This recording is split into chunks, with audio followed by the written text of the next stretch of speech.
BIBI has done the unthinkable, openly embracing the Greater Israel vision, stretching from the Nile to the Euphrates. Arab capitals erupt, Iran calls it fascist intent, Gaza smoulders, and maps once confined to the far right are suddenly on the table. Is this a passing provocation or the opening move of a regional land grab?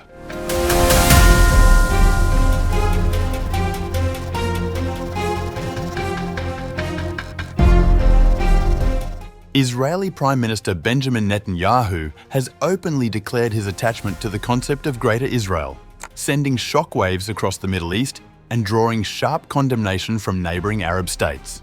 In an interview with i24 News, anchor Sharon Gall asked Netanyahu if he feels a connection to the vision of Greater Israel. Netanyahu responded without hesitation. Very much. The Israeli leader went further, describing his mission in sweeping historical terms. So if you're asking if I have a sense of mission, historically and spiritually, the answer is yes. Netanyahu characterized his role as part of a mission of generations, explaining that there are generations of Jews that dreamt of coming here, and generations of Jews who will come after us.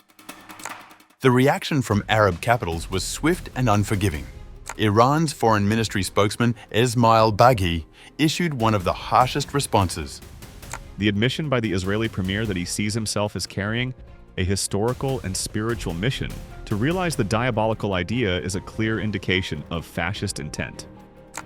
Jordan's foreign ministry condemned Netanyahu's remarks as a dangerous and provocative escalation. Ministry spokesman Sufyan Qudar issued a statement rejecting the inflammatory statements.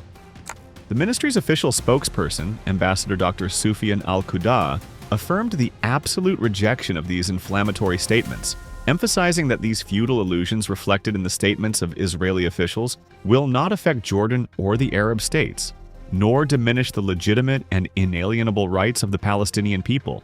He added that these statements and practices reflect the critical situation of the Israeli government, coinciding with its international isolation amid its ongoing aggression on Gaza and the occupied West Bank. Egypt's foreign ministry demanded clarification from Israel, citing the implications of provoking instability and reflecting a rejection of the pursuit of peace in the region. This contradicts the aspirations of regional and international parties that are peace-loving and seek to achieve security and stability for all the peoples of the region. Qatar's foreign ministry expressed its condemnation and denunciation of the comments. The state of Qatar expresses its condemnation and denunciation of the statements made by the Prime Minister of the Israeli occupation regarding the so-called Greater Israel vision, considering them an extension of the occupation's approach based on arrogance, fueling crises and conflicts, and blatantly infringing the sovereignty of states, international law, the Charter of the United Nations, and international legitimacy resolutions.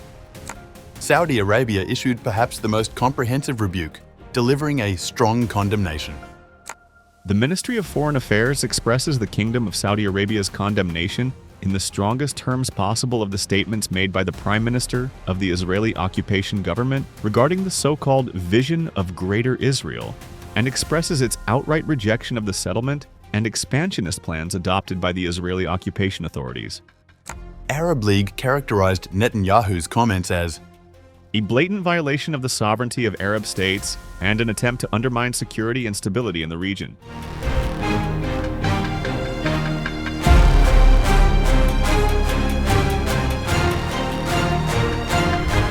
The Greater Israel concept that Netanyahu has now publicly embraced represents one of the most ambitious territorial visions in modern Middle Eastern politics. The plan envisions Israeli control extending far beyond current borders to encompass vast swaths of the region from Egypt's Nile River to Iraq's Euphrates. The territorial scope is staggering. Maps of Greater Israel show proposed boundaries that would include not only all of present-day Israel and the occupied Palestinian territories, but also significant portions of neighbouring sovereign states. The vision encompasses parts of Jordan, Lebanon, Syria, Egypt, Iraq, Saudi Arabia, and even extends to include Kuwait, located some 1,300 kilometers from Tel Aviv. This expansionist ideology traces its roots to biblical references and early Zionist writings. Theodor Herzl, the acknowledged founder of Zionism, recorded in his diaries that his vision of Eretz Yisrael included not only the traditional Jewish areas within Palestine, but also the Sinai, Egyptian Palestine, and Cyprus, with the totality stretching from the Brook of Egypt to the Euphrates.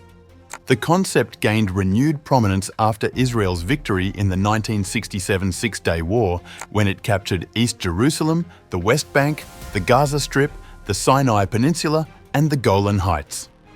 Far-right Israeli politicians have since kept the vision alive, with Finance Minister Bezalel Smotrich emerging as one of its most vocal contemporary advocates.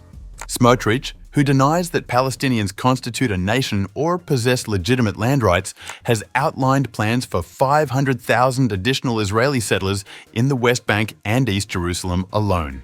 The minister drew international condemnation in March 2023 when he delivered a speech in Paris from a podium featuring a map of Greater Israel, prompting Jordan to summon its Israeli envoy in protest. The practical implications of implementing such a plan would be profound. Recent actions suggest elements of the vision are already being pursued. Groups of Israeli settlers have established camps along the Gaza border, preparing to claim territory once military operations conclude.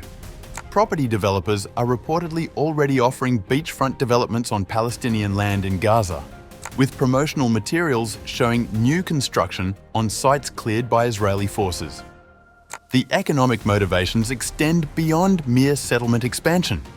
The dormant Ben Gurion Canal project, originally conceived in the 1960s, envisions cutting a deep-water canal from the Mediterranean through Gaza to the Red Sea, potentially bypassing the Suez Canal and transforming Israel's strategic position in international shipping. For the 9 sovereign nations that would be directly affected by Greater Israel's full implementation, the implications are existential.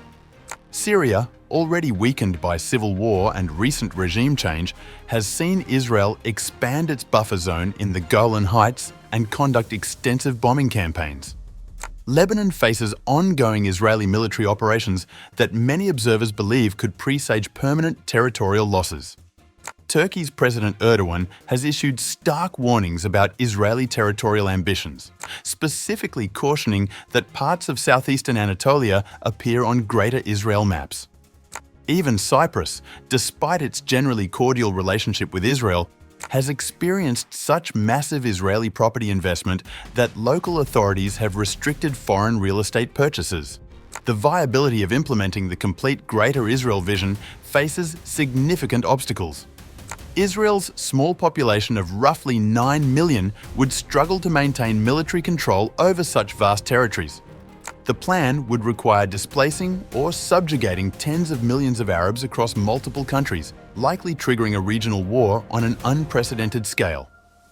Yet, Netanyahu's public endorsement of the concept, combined with his government's actions in Gaza and the West Bank, suggests that, at a minimum, the occupied Palestinian territories are viewed as permanent Israeli acquisitions.